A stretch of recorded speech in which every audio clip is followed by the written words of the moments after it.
All right, let's take a look into Infuse, a replacement media player for your streaming devices, your Macs, your PCs, your iPads, your phones, whatever.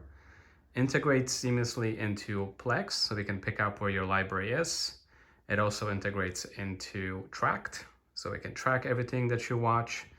Also talks to your radar, sonar, and other things through scripts, which is actually very, very nice.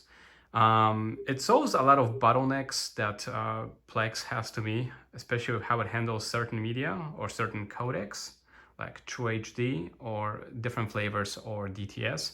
Sometimes they're not played natively, and they have to be transcoded. With Infuse, because it has all those codecs built in, it just plays everything as direct play. Also, it seems to ignore the problem of lip sync if you enable VRR or different frame rates depending on the content what you're playing. So if you're playing 24, it's going to be 24. If it's 60, it's 60. Plex seems to have a problem with its current modern player, and it sometimes introduces lag, especially if you enable subtitles. So let's take a look at the app itself. It seems to be a lot more simplified than what Plex offers.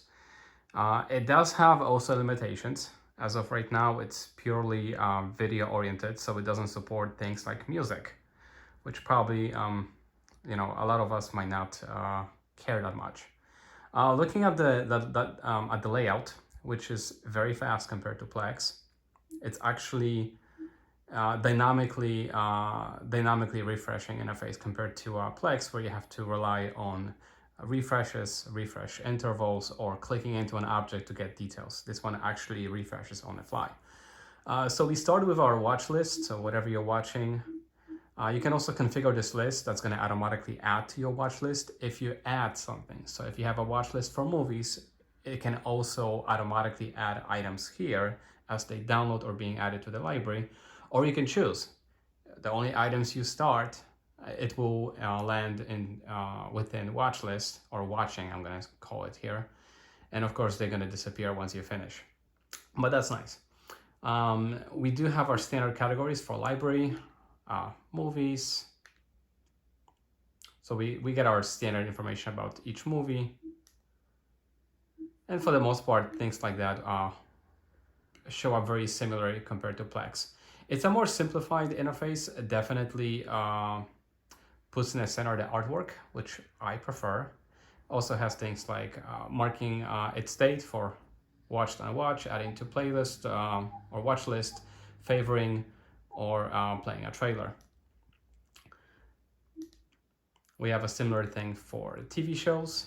Now, if you have multiple libraries with TV shows, let's say anime and standard ones, Infuse will ignore the different libraries and it will just mush everything together. So everything that is marked as a TV show, it will be here. So you can see you have my Disney stuff alongside, let's say, Boruto, which is really not a problem. And then of course we have collections in case you have built them on Plex. Those will basically just sync. The nice thing is that because the interface is dynamic, you don't have to dive into an item in your library to get details. So if I scroll down into this collection, which is just Marvel movies, you see I'm currently on the X-Men. If I just scrub to Ghost Rider without clicking into the item, you see that the cast refreshed to match that movie. If I now go up, you will see a matching poster art. So that's a nice little quality improvement here.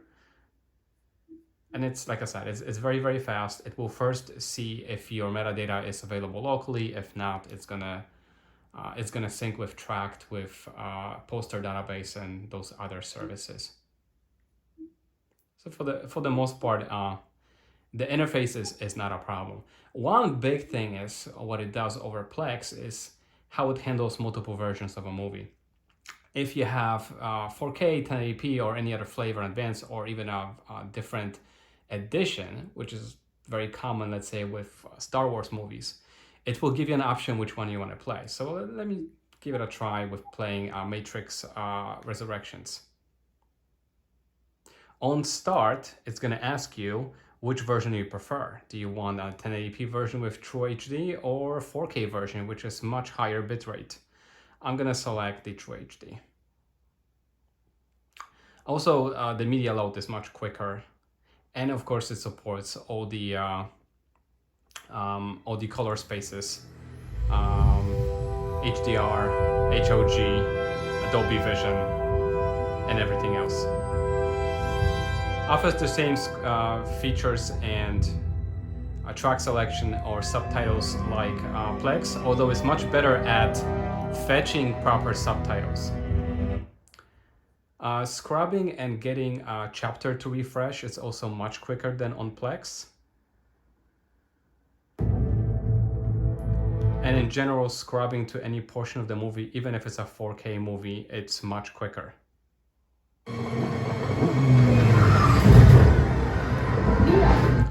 And you see there was a very sweet fade out when we finished the movie.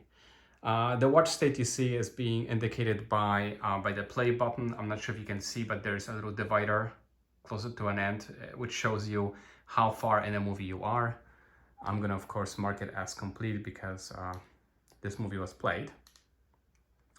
Within our interface, besides the 4 main categories, you can build your own categories and how the data will be refreshed here. So we have recently added movies, recently added TV shows, and you can see they have their hot corners for being watched or not. If it's a season, it's going to give you on the very bottom a little indicator how far you are in a season. For Loki season 2, I finished season 1. I haven't played season 2 yet, which indicates why it's towards the middle over there. We have genres, which is typical for Plex. We have unwatched TV shows, movies by rating, which is great because if you have a large number, if you just want to watch something that is critically acclaimed or complete trash, you can do so. So I can go by 8 to 10 stars, and for instance, yes, I know that 12 Monkeys is on an 8.0 based on at least IMDb or Rotten Tomatoes.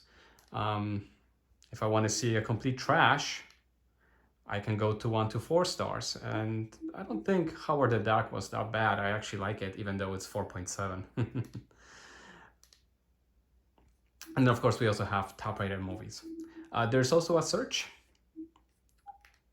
I'm gonna search for something that I know that I watched. I know that I watched The Flash, the 2023 movie. And because I already played it once, and I gave it my selection, what I prefer for watching this movie with 4K resolution with HDR, it should not ask me again which version I want to play. Although you can always hit the refresh icon here, and that's going to refresh your customization. Let me hit play, and it should automatically just jump into the 4K version, and it loads HDR in the corner. So let's see it for a moment, how it plays.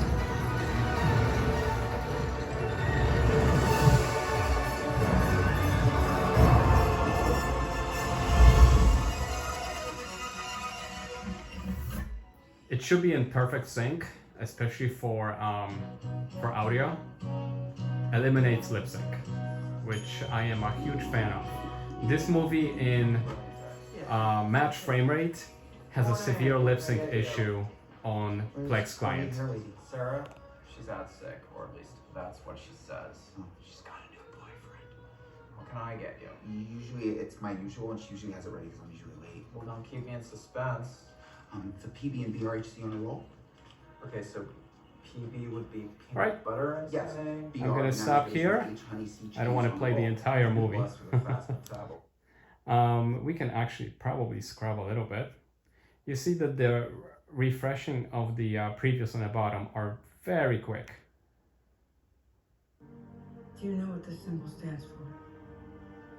Supergirl means hope, right? It's definitely much faster than Plex client. I'm actually very happy with it.